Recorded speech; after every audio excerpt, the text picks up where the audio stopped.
Film dimulai dengan menampilkan seorang dokter muda yang sukses. Dia hidup dengan penuh bayang-bayang. Dia adalah Kyung Hee. Dia selalu memikirkan cinta pertamanya saat masih berusia 18 tahun dulu. Gadis itu meninggal dunia karena sebuah masalah yang menimpanya di kala itu. Setiap hari, dia hidup dengan penuh penyesalan. Menyesal karena tidak bisa menyelamatkannya. Gadis itu bernama Hanabi, seorang gadis yang sangat dingin dan cuek. Dahulu, ia merupakan siswi pindahan. Sedangkan Kyung Hee, dia adalah si culun yang sering dibully oleh temannya sendiri. Terkadang, penderitaan itu membuatnya putus asa. Namun Hanabi seketika merubah kehidupannya, serta pandangan tentang hidupnya. Hal itulah yang membuatnya jatuh cinta pada pandangan pertama. Namun, dia membayar penyelamatan itu dengan tindakan bodoh. Tindakan yang membuat Hanabi kecewa. Sehari setelahnya, Hanabi dikabarkan telah meninggal dunia. Mendengar hal itu, membuat Kyung Hee merasa sedih dan menyesal, karena dia tidak bisa berbuat apa-apa kepada orang yang telah membantunya.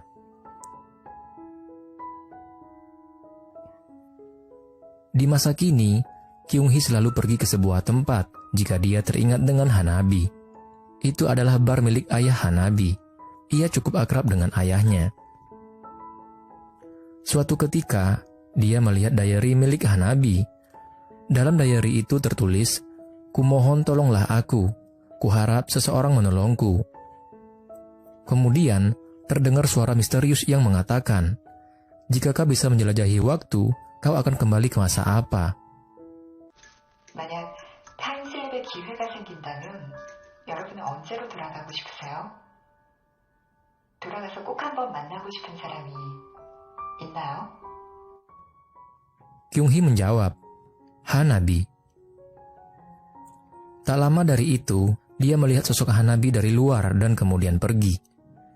Kyung Hee mengambil diary itu dan kemudian mengejarnya.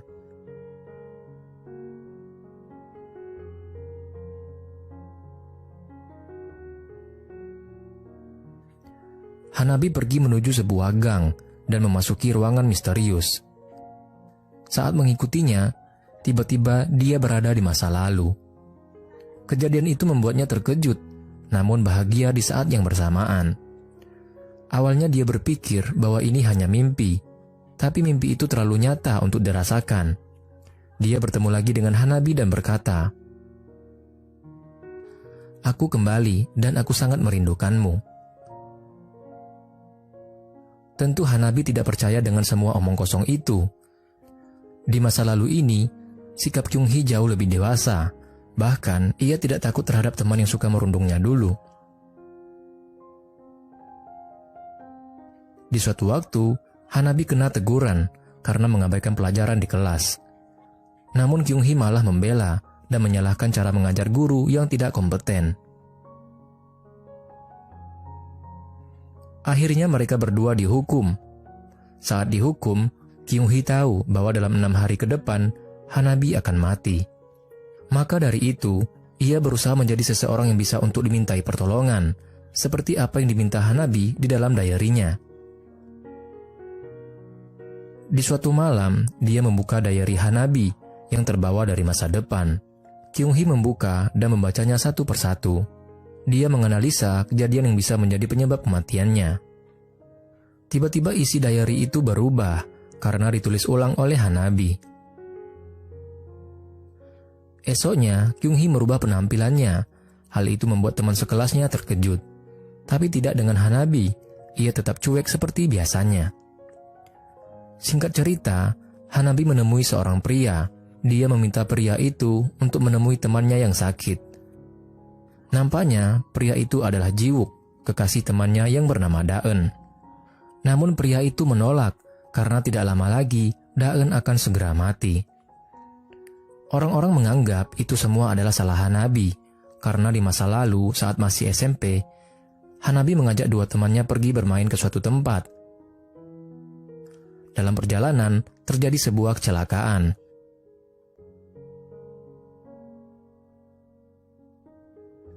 Di antara mereka, hanya Hanabi yang selamat dari kejadian itu. Satu temannya tewas, Daeun terluka parah. Dan sejak saat itu, Hanabi selalu tertekan karena merasa bertanggung jawab atas peristiwa itu. Kyung-hee akhirnya mengetahui beban penderitaan yang sedang dipikul oleh Hanabi. Akhirnya, dia terang-terangan akan ikut campur dengan masalah yang sedang dihadapi oleh Hanabi. Meskipun tidak disetujui, Kyung-hee akan tetap melakukannya. Di suatu malam, tiba-tiba Hanabi melihat Jiwook di sebuah rumah sakit, di mana Daeun dirawat. Ternyata, Kyung-hee berhasil menyadarkan Jiwook bahwa permintaan Hanabi sebelumnya tidak lain dan tidak bukan hanya demi sahabatnya yaitu Daeun. Setelah itu, Hanabi tidak sengaja melihat Kyung-hee yang mengikutinya ke rumah sakit. Ia mengucapkan terima kasih karena kedatangan Jiwook sedikit mengobati hatinya. Di saat yang sama, ayah Hanabi meminta kepadanya untuk tidak menemui Daeun lagi, karena ibu Daeun tidak nyaman akan hal itu. Namun Hanabi tidak bisa melakukannya, karena dia akan merasa lebih bersalah jika dia meninggalkan Daeun begitu saja. Di saat yang sama juga, Kyung-hee menemui ayah Hanabi. Kyung-hee tahu bahwa dia terlalu sibuk hingga melupakan anaknya. Oleh karena itu, dia menasihati ayah Hanabi untuk lebih perhatian kepada anaknya. Semua itu Kyung-hee lakukan demi Hanabi, agar dia tidak putus asa dalam menjalani kehidupannya. Esoknya, Kyung-hee teringat bahwa di hari itu Hanabi berada di atap, hari di mana Kyung-hee menyadari arti kehidupan berkat nasihat yang diberikan Hanabi dulu. Namun keadaan berubah karena Kyung-hee sudah menyadarinya sekarang. Dan sekarang, giliran dia menasihati Hanabi karena dia juga membutuhkannya. Kyung-hee berkata bahwa Hanabi harus bisa memaafkan dirinya karena kecelakaan itu bukanlah kesalahannya.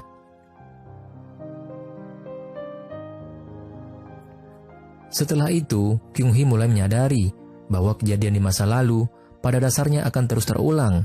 Dia tidak bisa menghentikannya, namun Kyung-hee bisa merubah variabelnya.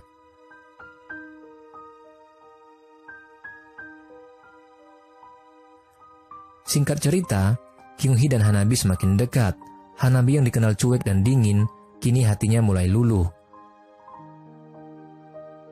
Perlahan, isi diary-nya juga berubah. Bahkan sang ayah kini mengambil cuti untuk menemani Hanabi di hari ulang tahunnya. Nampaknya ayah Hanabi mulai menyadari perkataan Kyung-hee sebelumnya. Hubungannya dengan Hanabi pun kian membaik.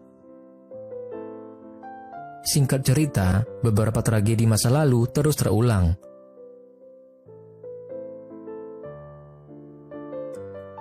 Saat pergi bersama dengan Hanabi, tidak sengaja ia menerima telepon dari rumah sakit.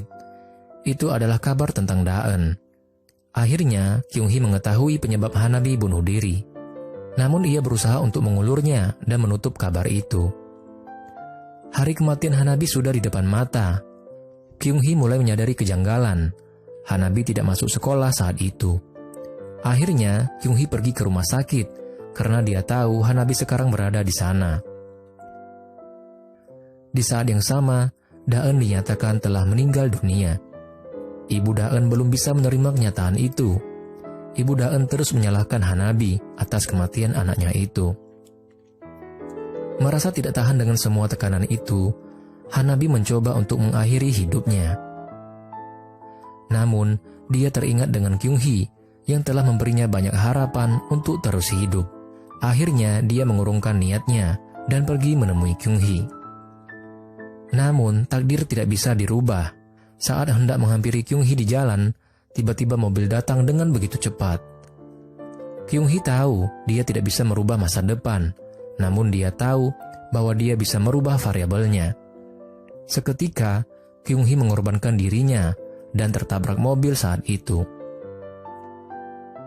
Mengetahui akan terjadi sesuatu kepada dirinya, Kyung-hee sudah menyiapkan surat untuk Hanabi. Dalam surat itu, Kyung-hee menjelaskan semua yang terjadi, bahwa dia datang dari masa depan untuk menyelamatkannya. Oleh karena itu, dia meminta Hanabi untuk terus hidup dan berbahagia. 10 tahun kemudian, keadaannya berubah, di mana Hanabi kini menjadi seorang dokter. Kyung-hee masih terbaring koma di rumah sakit, Hanabi terus menjaga dan merawatnya selama ini. Dan tak lama dari itu, terdengar kembali suara misterius tadi. 여행을 떠난 분을 기다린다는 사연이 왔네요. Setelah itu, Kyung-hee pun kembali sadar. Setelah 10 tahun, akhirnya kini Kyung-hee telah menyadarkan diri. Film pun berakhir dengan happy ending, di mana Hanabi sekarang sudah menjadi seorang dokter, sedangkan Kyung-hee telah berhasil menyelamatkan Hanabi dari kematian dan sekarang dia telah sadar dari komanya. Ini berfokus pada Sayaka yang berusia 23 tahun yang bekerja di sebuah perusahaan perumahan di mana ia mencarikan rumah bagi pelanggan sesuai permintaan pelanggan. Ia selalu merasa kalau dunia ini tidak adil. Kenapa ada orang yang menikmati hari-harinya dan tidak? Dan ia selalu ada di bagian tidak itu. Ia menjalani hari-hari yang sama seperti biasanya. Ia tidak terlalu baik dalam pekerjaannya, jadi ia selalu dimarahi. Ia tidak terlalu baik dalam memasak, jadi ia selalu membeli makanan dari supermarket. Ia juga tinggal sendirian di apartemen tua yang berusia 30 tahun. Ia tidak punya teman untuk bicara, dan ia hanya hidup seorang diri. Suatu hari, ia bermimpi bertemu dengan seorang pria yang pingsan di jalan, dan meminta Sayaka memungutnya karena ia kelaparan. Sayaka awalnya terkejut, tapi ia kasihan juga.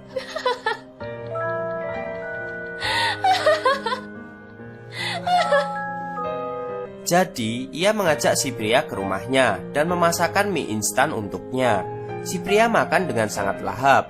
Melihatnya makan dengan lahap begitu saja sudah membuat Sayaka bahagia. Sayaka tersenyum dalam tidurnya. Tapi apakah mimpi mempunyai aroma? Saat Sayaka membuka matanya, si pria ada di rumahnya yang sedang memasak di dapur. Sayaka terkejut karena itu bukanlah mimpi. Meski masih shock, ia tidak menanyakan apa-apa dan ikut makan bersama si pria itu. Sayaka meneteskan air matanya saat ia mencicipi masakan si pria itu.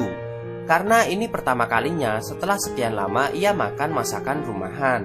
Hal inilah yang membuatnya memberanikan diri meminta pria itu tinggal di rumahnya. Meskipun ia tak mengatakan langsung, hanya dengan kode-kode dan si pria setuju. 人に作ってもらったご飯って癒されるなって初めて知ったというか、改めて思ったというか。Tapi hanya selama 6 bulan saja. Keduanya kemudian berkenalan. Si pria itu bernama Itsuki. Ia tidak mengatakan nama keluarganya. Katanya itu rahasia. Sejak itu, dimulailah kehidupan Sayaka dan Itsuki. Itsuki bertugas mengurus rumah, memasakkan bekal dan makan malam. Sayaka pulang kerja saat sore hari, di mana Itsuki akan berangkat kerja saat itu. Dan Itsuki pulang subuh, langsung memasakkan sarapan untuk Itsuki sebelum ia berangkat bekerja. Dan begitulah seterusnya. Sayaka memberikan biaya untuk makan pada Itsuki. Tapi Itsuki mengatakan ia hanya butuh 10.000 yen setiap bulannya. Tidak perlu terlalu banyak. Bekal buatan Itsuki sangat mengundang selera.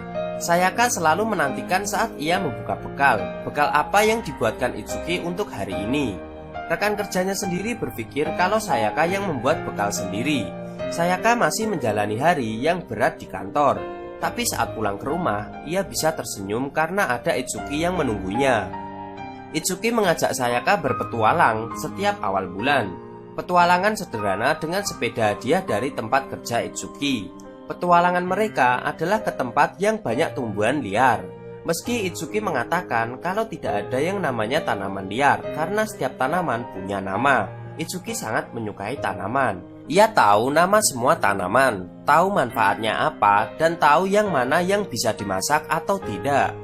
Jadi petualangan mereka ada mencari tanaman, memotretnya, dan menemukan tanaman gratis yang bisa dimakan. Jadi di akhir hari petualangan mereka selalu memasak apa yang mereka temukan. Sayaka tidak terlalu pintar memasak, jadi ia hanya membantu dan mengikuti instruksi Itsuki saja. Dan begitulah hari-hari Itsuki dan Sayaka berlalu. Sayaka yang sebelumnya tidak tertarik dengan apapun mulai tertarik mempelajari tumbuhan. Ia juga mulai berubah di kantor. Tidak diam saja kalau dimarahi. Nanda yo. 私の話をちゃんと聞いてください。 Tapi lama-kelamaan ia mulai menyadari hubungannya dengan Itsuki tidak lebih dari teman serumah saja. Ia bahkan tak tahu apa-apa tentang Itsuki. bahkan nama keluarganya. Ia menjadi was-was saat tahu Itsuki punya sapu tangan pink yang jelas itu dari seorang wanita. Dan malam itu ia mengikuti Itsuki ke tempat kerja dan melihat Itsuki terlihat bercanda dan tertawa bahagia bersama seorang wanita. Meski Itsuki melihat Sayaka dan mengejarnya, tapi malam itu Sayaka bad mood banget dan keduanya berakhir dengan bertengkar. 私が知らないのにあの人はあなたの名字知ってた。そんなの当たり前だろ。 Sayaka sedang tak ingin melihat wajah Itsuki. Jadi ia berusaha pulang terlambat malam itu, berharap Itsuki sudah berangkat bekerja. Ia makan malam bersama teman-temannya dan diantar pulang oleh senpai yang menyukainya. Padahal senpai itu bohong, mengatakan kalau rumah temannya dekat dengan rumah Sayaka. Tujuan utamanya sih ke rumah Sayaka, tapi Sayaka percaya begitu saja. Dan ternyata malam itu Itsuki menunggu Sayaka di stasiun kereta karena Sayaka terlambat pulang dan melihat Sayaka bersama pria lain yang menurutnya si pria berniat jahat, membuat keduanya bertengkar. 近所の友達ってどこに住んでるんですか？あ、確かね。タクシー乗り場ありますよ。 Pada akhirnya Sayaka mengatakan keresahan hatinya selama ini, kalau mereka tak lebih dari sekedar teman serumah. Ia bahkan tak tahu nama keluarga Itsuki. Tapi meski begitu, ia menyukai Itsuki. Hal itu membuat Itsuki terdiam. Pada akhirnya Sayaka meminta Itsuki melupakan apa yang ia katakan, tetapi Itsuki menolaknya. Kemudian Itsuki juga menyatakan perasaannya kepada Sayaka, dan mereka pun berciuman. Nikmat sekali. Dan akhirnya Itsuki dan Sayaka resmi pacaran. Mereka melalui hari-hari seperti biasa dan terlihat lebih bebas dari biasanya. Sayaka juga terlihat mulai menikmati pekerjaannya. Tapi waktu semakin dekat, Itsuki berkata ia hanya akan tinggal selama 6 bulan. Dan 6 bulan sejak saat itu adalah 15 Agustus, hari ulang tahun Sayaka. Dan akhirnya hari itu datang. Sayaka pulang dengan was-was dan menemukan rumahnya gelap tidak seperti biasanya. Ia hampir menangis saat melihat cake buatan Itsuki. Dan Itsuki muncul merayakan ulang tahun bersama Sayaka. Ia menghadiahkan Sayaka buku tentang tanaman. Keesokan harinya Sayaka berangkat bekerja seperti biasa. Dan ia sudah merasa tenang karena Itsuki tidak pergi seperti yang dia bayangkan. Tapi hari itu saat ia pulang ke rumah, Itsuki tidak ada. Hanya ada sebuah surat ucapan terima kasih dan foto-foto dirinya yang diambil Itsuki selama ini. Itsuki telah menghilang. Sayaka panik dan ia mencari Itsuki kemana-mana. Ia menanyakan di tempat kerja Itsuki, dan ternyata Itsuki sudah berhenti 2 hari yang lalu. Ia makin shock saat tahu kalau gadis yang dulu berhenti juga.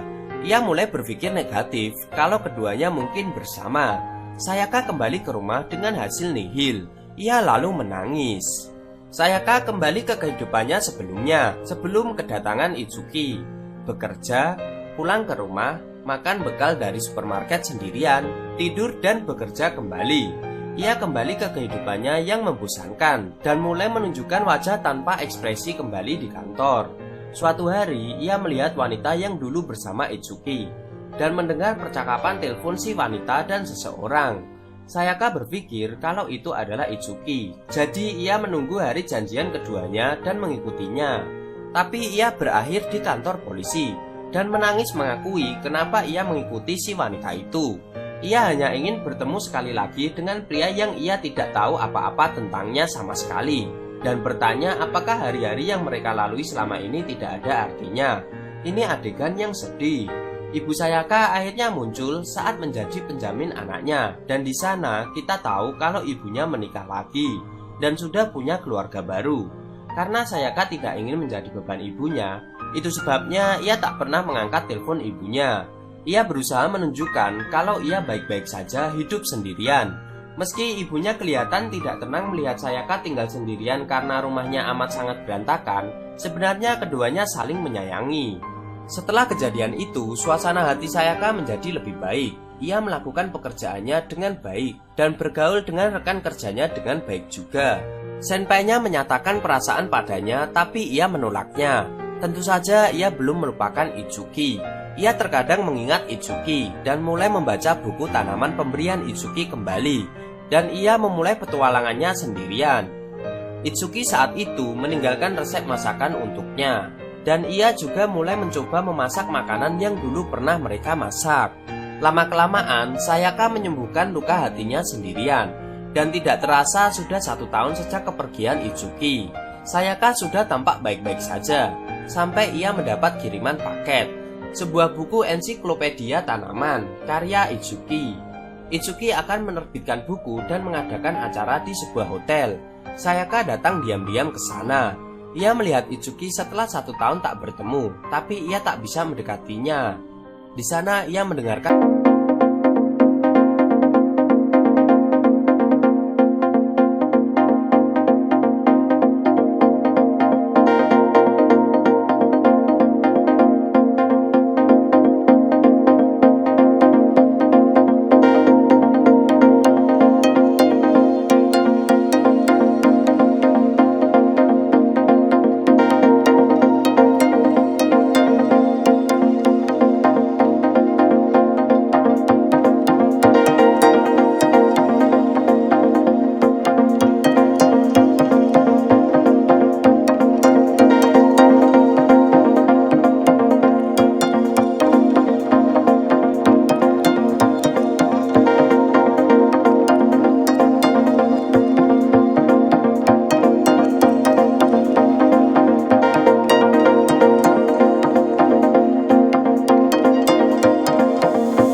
Gadis itu terlahir dari pohon, dan dianggap sebagai iblis yang lahir dari pohon.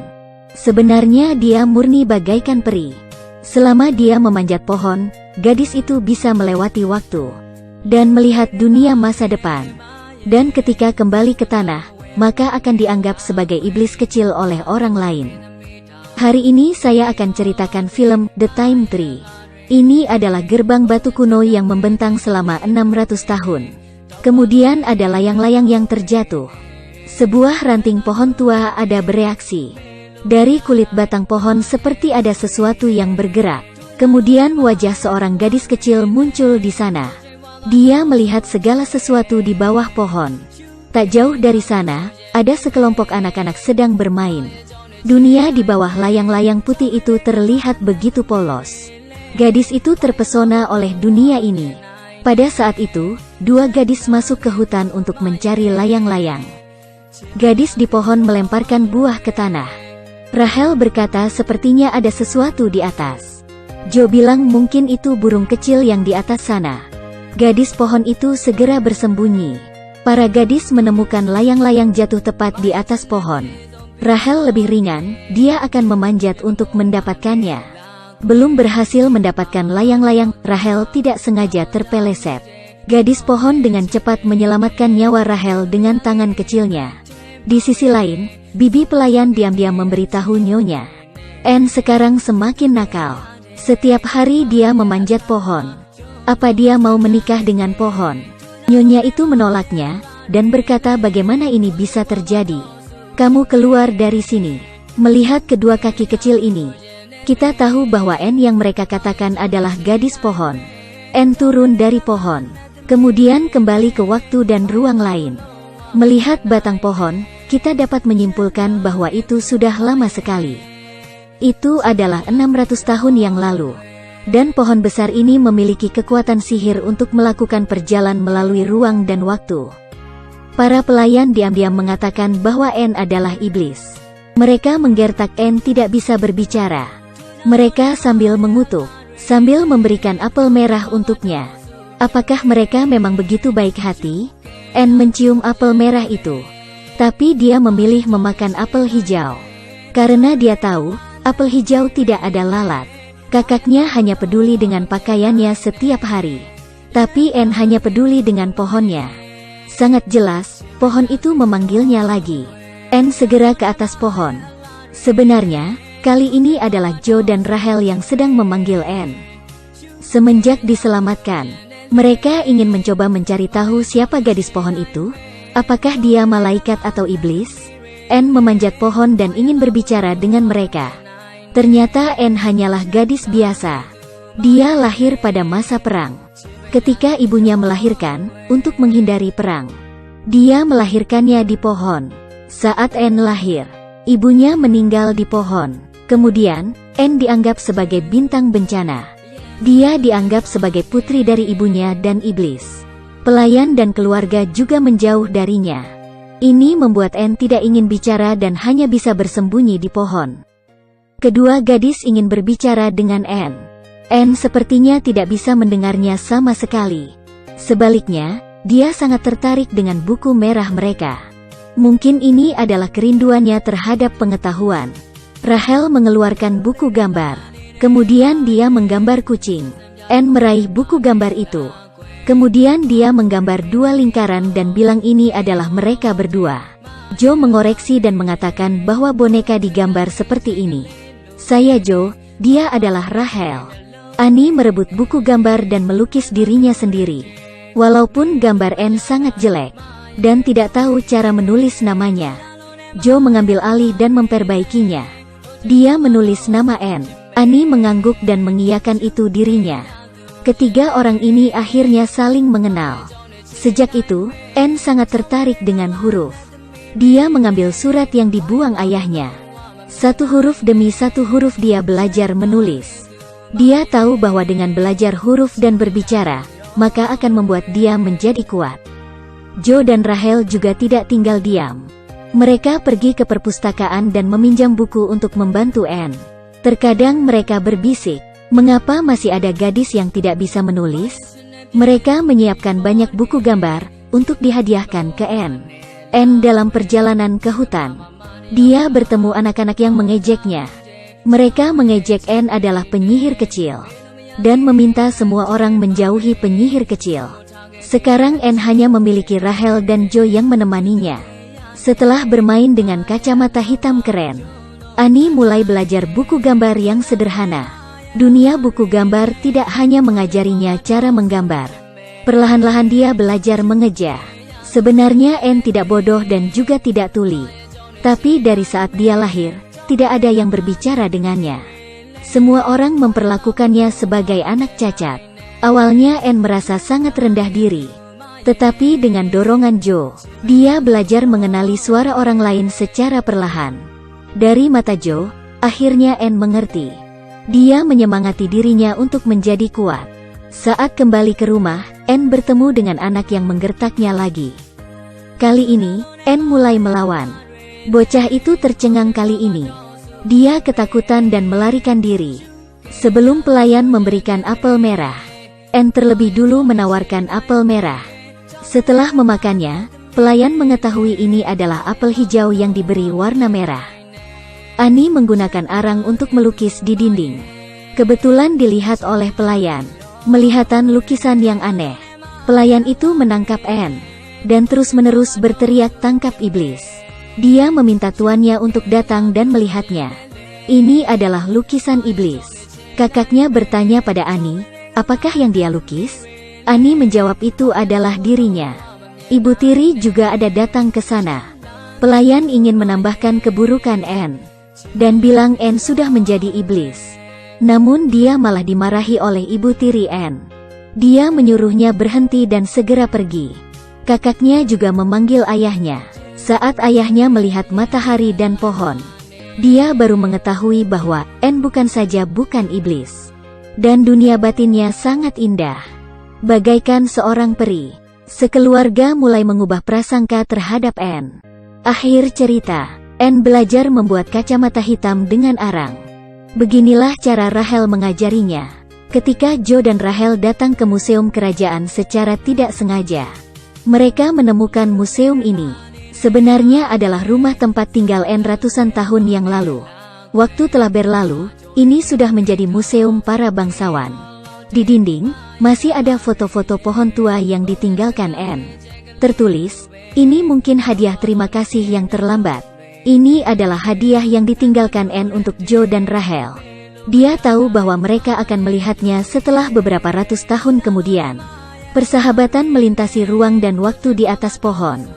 Keduanya menyelamatkan seorang gadis yang awalnya tidak beruntung. Latar belakang film pendek ini benar-benar sangat nyaman. Secara pribadi saya merekomendasikan untuk menonton film ini. Penuh sentuhan dan spiritualitas. Setiap hari akan ada film baru. Jangan lupa like dan subscribe. Sampai ketemu lagi.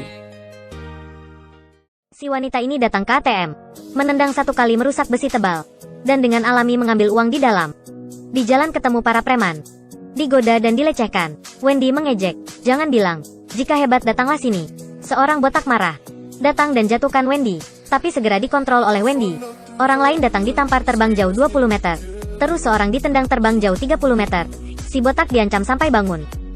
Beberapa hari lalu, Wendy masih sebagai karyawan di restoran. Setiap hari sangat susah, begitu selama 5 tahun. Si Puan sangat tajam, berjanji naik pangkat untuk Wendy tapi tak buat. Dan meminta Wendy untuk bekerja lembur, bersih-bersih, lalu pulang. Wendy membawa tas sampah keluar. Melihat orang lain parkir di tempat untuk orang cacat, Wendy mengingatkan, tapi orang itu sangat sombong. Tak pedulinya. Waktu membuang sampah, ada seorang tunawisma minta makanan. Wendy bilang mungkin ada sesuatu, biarkan aku cari. Waktu itu si Puan keluar menghina Wendy. Dan menghina orang tunawisma, mengusirnya. Tapi Wendy baik hati tak mengusirnya. Dan berikannya makanan diri. Tapi orang tunawisma berkata sangat aneh. Kamu milik aliansi pahlawan super. Wendy sangat heran. Tak paham kata orang tunawisma. Sedikit makanan tak usah memuji begitu ya. Di jalan ke rumah, Wendy terasa ada orang ikutinya. Segera memukulnya. Ternyata adalah orang tunawisma tadi. Dia tanya Wendy, jenis obat biru itu kamu minum berapa lama? Wendy merasa digila, berputar ingin pergi. Tapi orang itu terus ikutinya. Katanya obat itu sedang menahan kekuatan gaibnya. Hanya henti minum, kekuatan gaib akan kembali. Setelah itu ingin menunjuk kekuatan gaib pada Wendy. Lewat pagar, lebar 2 tangan dan jatuh. Wendy takut melihat. Tapi tak terduga sebuah truk lewat ditambah 1 kali kecelakaan. Kali ini main besar ya. Wendy segera melaporkan polisi. Tapi tak terduga, hari berikutnya orang tunawisma sangat sehat menemuinya. Kali ini sebenarnya mengancam Wendy. Mungkin kata orang tunawisma itu benar. Bahkan bilang, kamu ingin tahu apa kekuatan gaibmu?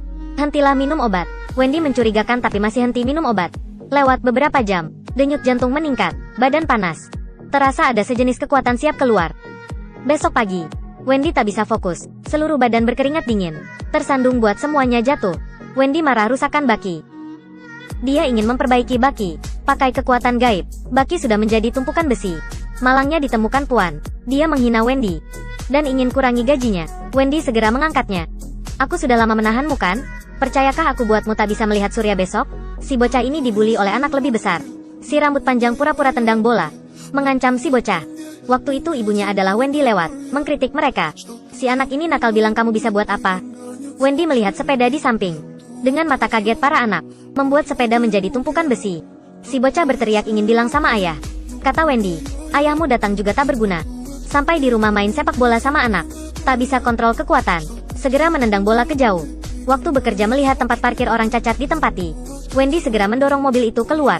Buat si pemilik mobil tercengang. Waktu bekerja hanya perlu 1 tangan. Si Puan juga diancam jadi lebih baik. Segera naik pangkat untuk Wendy. Selesai kerja Wendy menemui orang tunawisma untuk tanya. Sebenarnya orang berkekuatan gaib begitu banyak. Kebanyakan ditangkap dan dipaksa minum obat. Dikunci di rumah sakit jiwa. Wendy ingin tahu jadi ke rumah sakit jiwa. Hasilnya dicegah oleh kaca. Terus baru berhasil masuk. Di sini, dia menemukan dokumen orang berkekuatan gaib. Dalamnya ada rekannya. Hal ini buat Wendy stimulasi. Jadi tengah malam menemui Elmar. Mengingatkannya jangan minum obat aneh itu lagi. Sebenarnya kita adalah pahlawan super. Elmar sangat taat. Segera henti minum obat. Elmar juga seorang nasib susah. Ibu meninggal sejaknya kecil. Ayah adalah orang kaya. Menikah lagi dengan seorang istri orang hitam. Ibu tiri sering meremehkan Elmar.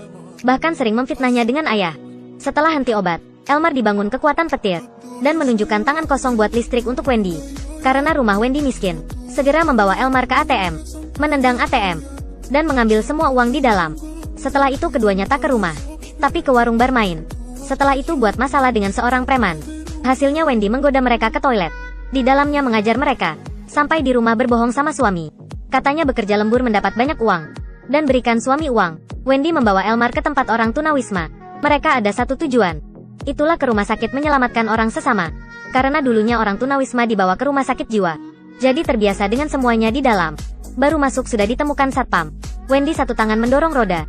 Tak untung orang tunawisma ditembak. Tapi dia tak apa-apa. Sangat susah baru bisa keluar tapi dikepung satpam. Waktu itu Elmar menunjuk kekuatan gaibnya. Sekejap sudah membunuh semua satpam. Meski Elmar menyelamatkan mereka, tapi Wendy dan orang tunawisma merasa Elmar kejam. Tak usah membunuh mereka.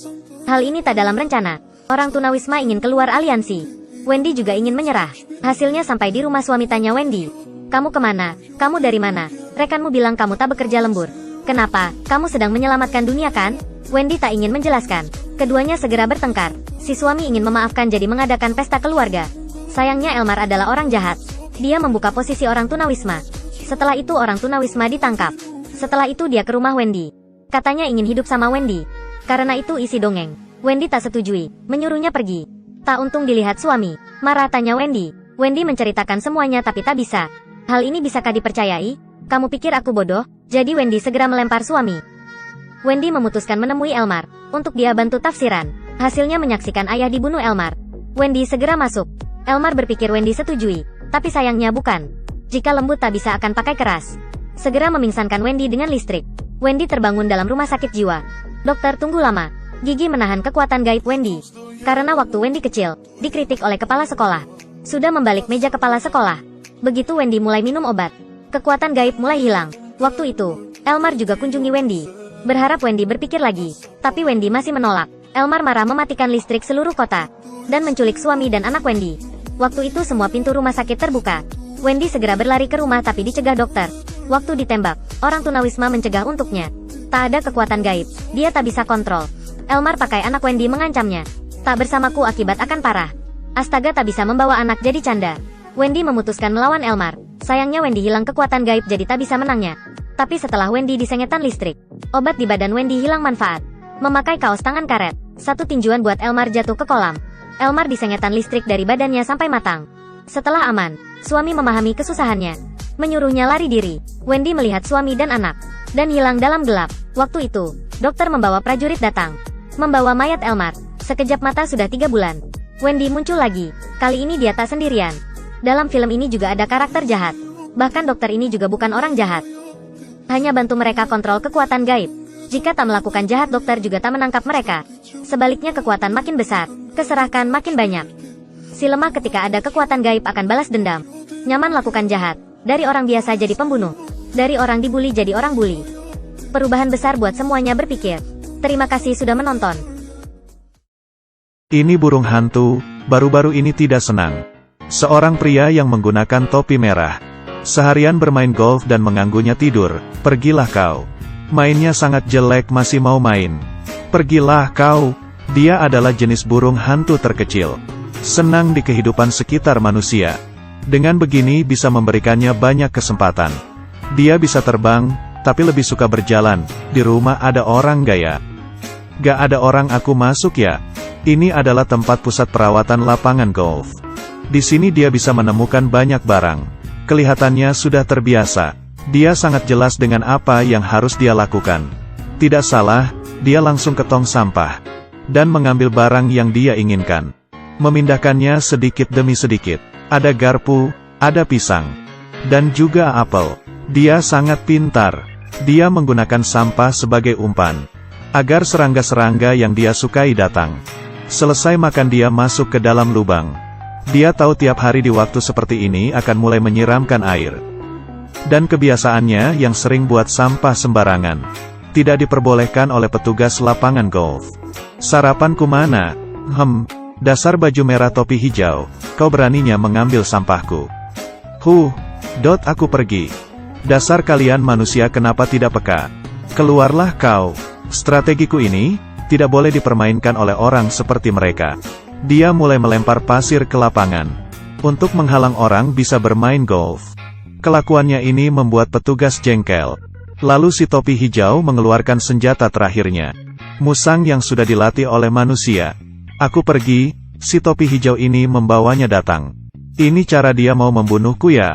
Musang dengan tubuhnya yang kecil mencari dengan menciumi bau. Mulai mencari. Meski dia sangat fleksibel, tapi tetap saja terperangkap oleh ranting-ranting. Sepertinya dia tersangkut, aku harus cepat-cepat pergi. Pada akhirnya, lubang itu runtuh oleh pukulan. Dan akhirnya dia bisa keluar. Aku hampir saja dibuat mati oleh si bodoh itu. Lebih baik aku cepat pergi mencari makan.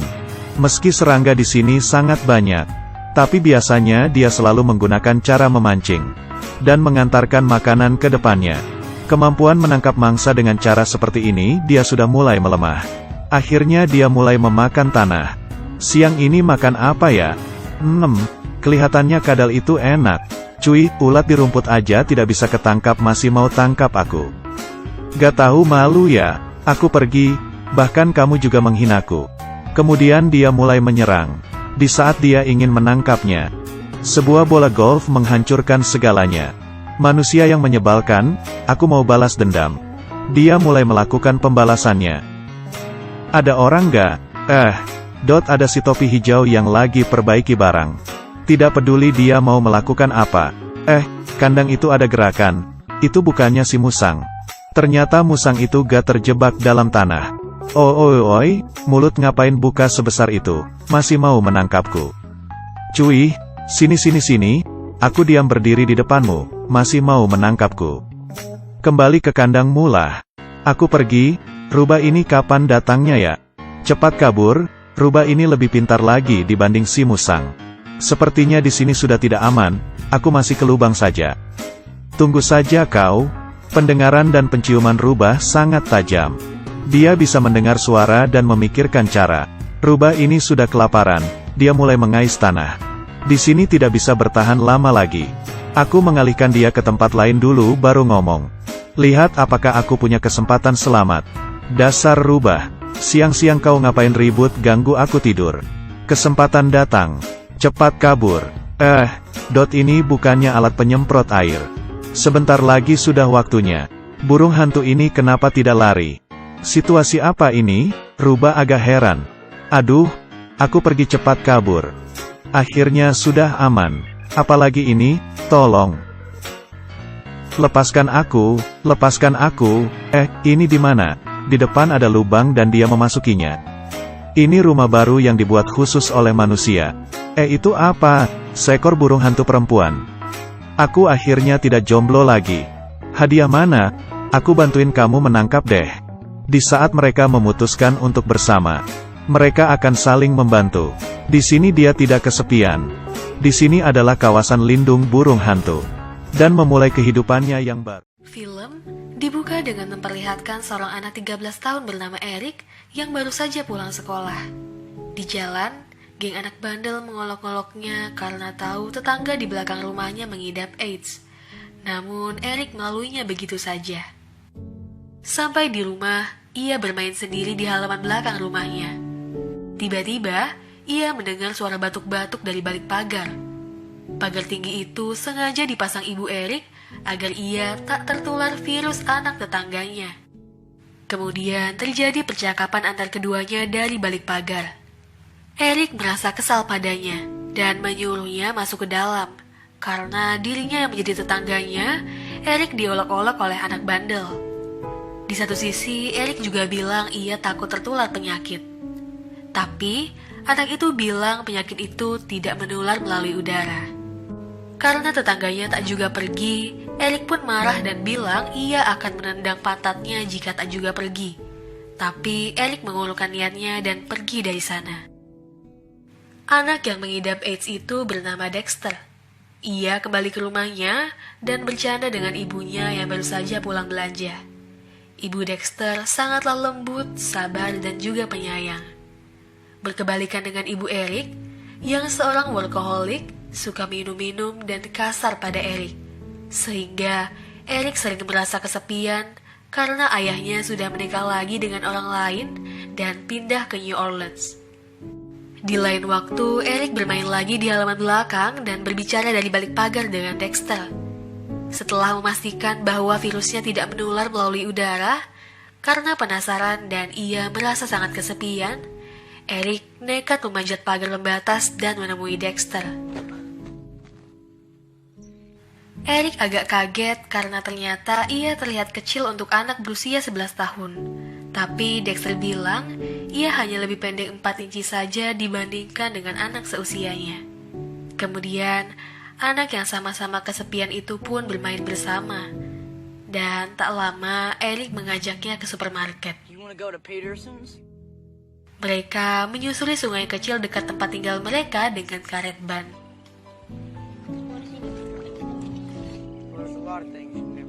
Sampai di supermarket, mereka memilih jajanan. Tapi Dexter bingung memilih apa karena ia biasa diberi makan sayur oleh ibunya. Karena itu, Eric menyuruh Dexter untuk mencicipinya terlebih dahulu sebelum memutuskan beli yang mana, lalu mengambil jajanan yang masih baru. Pulang dari supermarket, Eric mendorong troli yang dinaiki Dexter karena Dexter mudah lelah. Di jalan, mereka berpapasan dengan geng bandel yang kembali mengolok-olok mereka.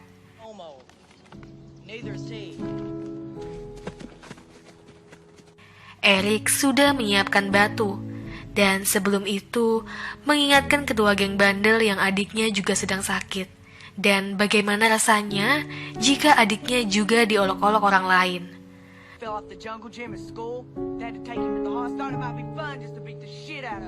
Anak bandel itu pun sadar dan berniat berhenti mengganggunya.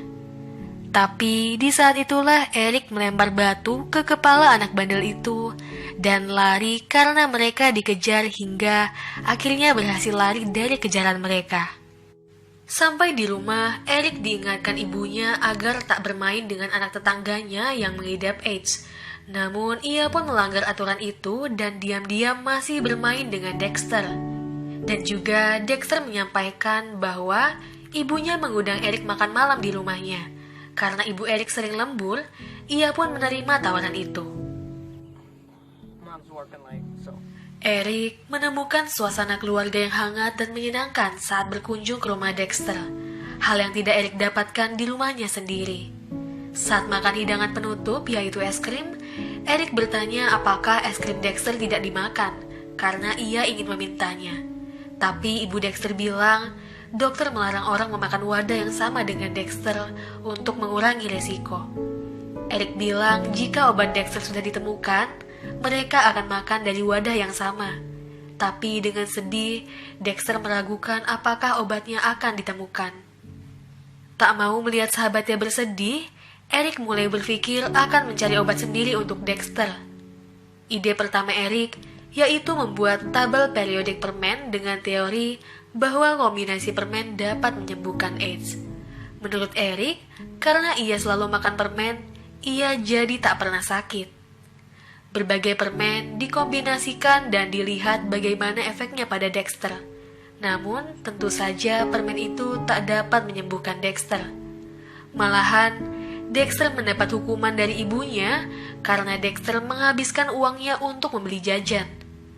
Awalnya, Dexter tak diizinkan main dengan Eric.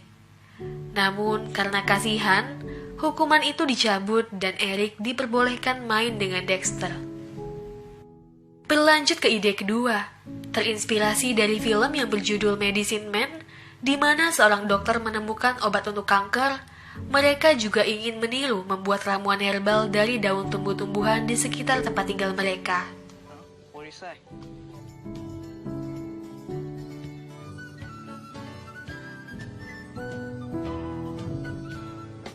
Karena begitu besarnya semangat Dexter untuk sembuh, Dexter pun dengan rela dan senang hati mencoba meminum air rebusan itu, meski rasa pahit dan getir terasa di tenggorokannya.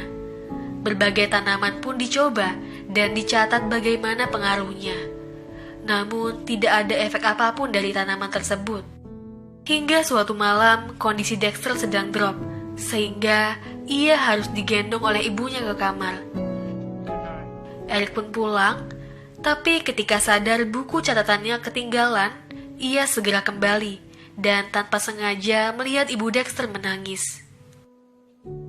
Ia tak tega melihat ibu Dexter menangis, karena Eric yang tak pernah mendapatkan kasih sayang dari ibunya, justru mendapat ketenangan dan kedamaian dari keluarga Dexter. Suatu waktu, mereka menemukan artikel di sebuah tabloid tentang seorang dokter yang bernama Dr. Fishburne di New Orleans yang mengklaim telah menemukan obat untuk AIDS. Eric berpikir bahwa ibu Dexter akan mengantar mereka menemui Dr. Fishburne. Tapi ibu Dexter berkata bahwa info itu tidak benar, karena jika benar, Dr. Dexter pasti sudah mengetahuinya sebelum isu itu disebar. Karena mereka belum bisa menemui Dr. Fishburne, mereka masih penasaran dengan tanaman yang tempo lalu mereka temui. Dexter pun meminum ramuan tersebut. Malam harinya, ibu Dexter ke rumah Eric menanyakan perihal daun yang Dexter minum, yang ternyata tanaman itu beracun.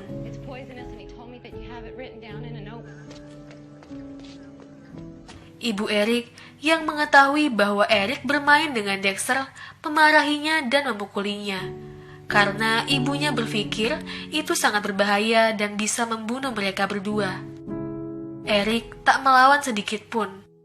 Karena marah, ibu Eric menelpon ayahnya dan Eric akan diikutkan kemah musim panas pada hari Senin agar tak bermain dengan Dexter.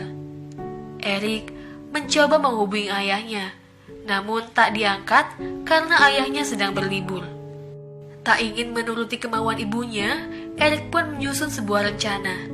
Setelah Dexter pulang dari rumah sakit, ia menyampaikan rencananya pada Dexter untuk kabur dari rumah dan mencari Dr. Fishburne di New Orleans.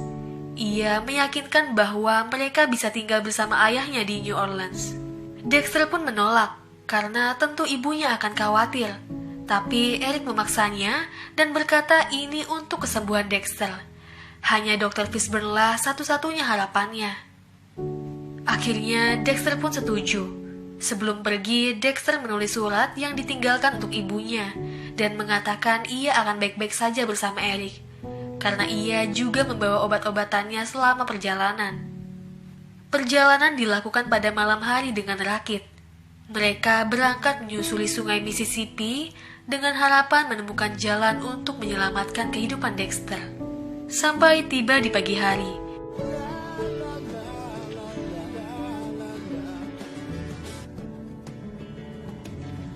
Dexter bertanya-tanya kira-kira kapankah mereka akan sampai di New Orleans.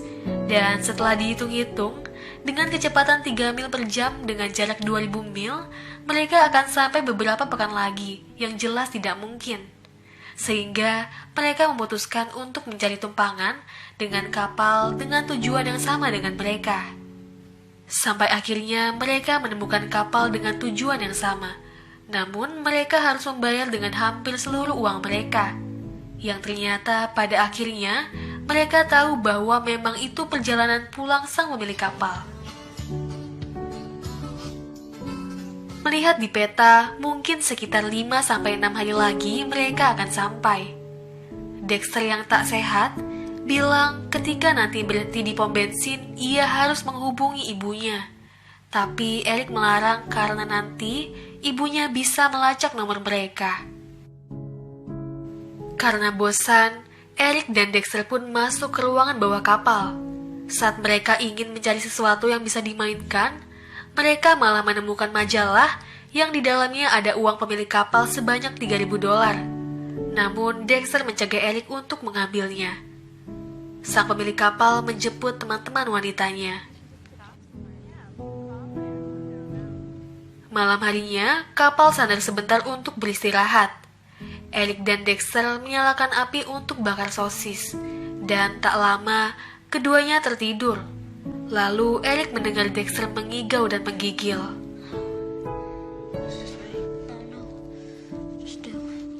Untuk menemani tidurnya, Eric memberikan sepatunya kepada Dexter untuk dipegangi selagi tidur.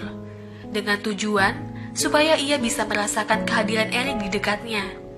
Meskipun awalnya Dexter menolak, namun ia bisa tidur nyenyak karena itu.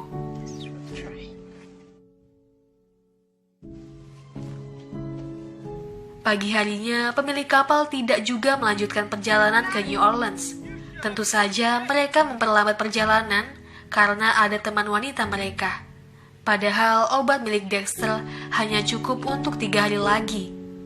Akhirnya karena kesal, Eric mencuri uang pemilik kapal dan kabur dari tempat itu, lalu mencari mobil tumpangan dan membeli tiket bus. Namun kagetnya, pemilik kapal yang dicuri uangnya sedang mencari mereka, dan terjadilah aksi kejar-kejaran.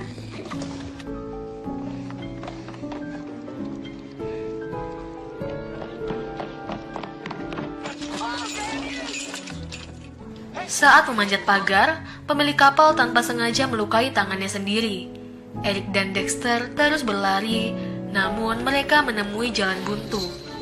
Akhirnya, Eric mengeluarkan pisau lipatnya. Namun, pemilik kapal memiliki pisau yang jauh lebih besar. Karena terdesak, Dexter yang melihat luka terbuka di tangan lelaki itu, segera merebut pisau itu dan melukai tangannya sendiri, agar mengeluarkan darah, dan mengancamnya dengan mengatakan darahnya beracun karena ia mengidap AIDS. Laki-laki itu pun tak mau mengambil resiko, sehingga ia berlari meninggalkan anak tersebut. Setelah pemilik kapal itu pergi, Dexter menyadari apa yang telah ia lakukan secara tidak langsung mengekspos darahnya dan bisa membahayakan orang lain. Dexter tiba-tiba merasa sangat sakit. Saat Dexter bilang bahwa darahnya beracun, Eric bilang Dexter hanya memiliki virus. Namun ia tak berbeda dengan orang yang lainnya. Akhirnya mereka kembali untuk memesan tiket bus dan memutuskan untuk pulang karena kondisi Dexter sangat tidak sehat. Ibu Dexter sudah menunggu kepulangan mereka. Setelah pulang dari sana, Dexter harus dirawat di rumah sakit karena kondisinya yang memburuk. Eric hadir untuk menemani Dexter di rumah sakit. Terkait obat Dr. Fishburne, Dr. Dexter bilang bahwa berita itu ternyata palsu. Untuk membunuh kebosanan mereka di rumah sakit, mereka berdua memiliki ide dengan cara melakukan prank pada dokter. Dexter berpura-pura meninggal dunia di tempat tidurnya, dan Eric sambil menangis memanggil dokter dan suster. Seorang suster secara spontan berkata, ini pasti akan terjadi. Seolah-olah mereka tahu umur Dexter tak akan lama lagi. Ketika dokter tengah memeriksa kondisi Dexter, tiba-tiba Dexter berteriak dan tentu saja membuat sang dokter terkejut. Eric dan Dexter tertawa karena usaha mereka berhasil. Di lain waktu, dokter lainnya datang memeriksa kondisi Dexter, dan mereka mengadukan kata-kata suster saat mereka mengerjai dokter bahwa Dexter meninggal. Dokter itu pun menyemangatinya dan bilang banyak orang sakit keras yang secara tiba-tiba bisa sembuh total, dan mereka menyebutnya keajaiban, dan mungkin saja Dexter salah seorang yang akan mengalami keajaiban itu. Setelah itu, Eric melihat dokter tadi memarahi suster karena telah berasumsi salah satu pasiennya akan meninggal. Keesokan harinya, Eric kembali ingin mengisengi dokter yang lain dengan berpura-pura Dexter meninggal, dan tentunya kembali membuat dokter kaget. Namun dokter itu tidak marah karena mereka hanya anak-anak. Lalu bermain kartu bersama dengan Eric dan juga ibu Dexter. Hari berganti, Eric masih setia menemani Dexter. Namun sikap jahilnya tak juga hilang. Mereka kembali mengerjai dokter. Namun di kali yang ketiga ini, ternyata Dexter benar-benar telah meninggal dunia.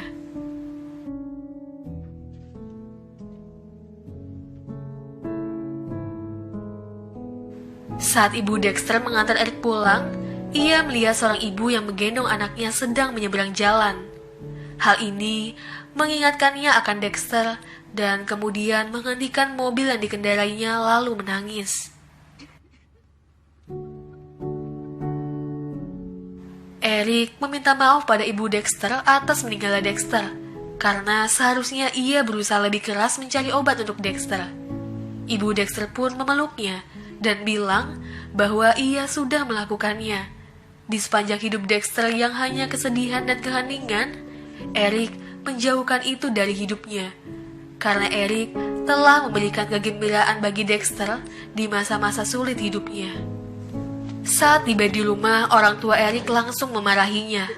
Namun ibu Dexter meminta untuk berbicara dengannya secara pribadi.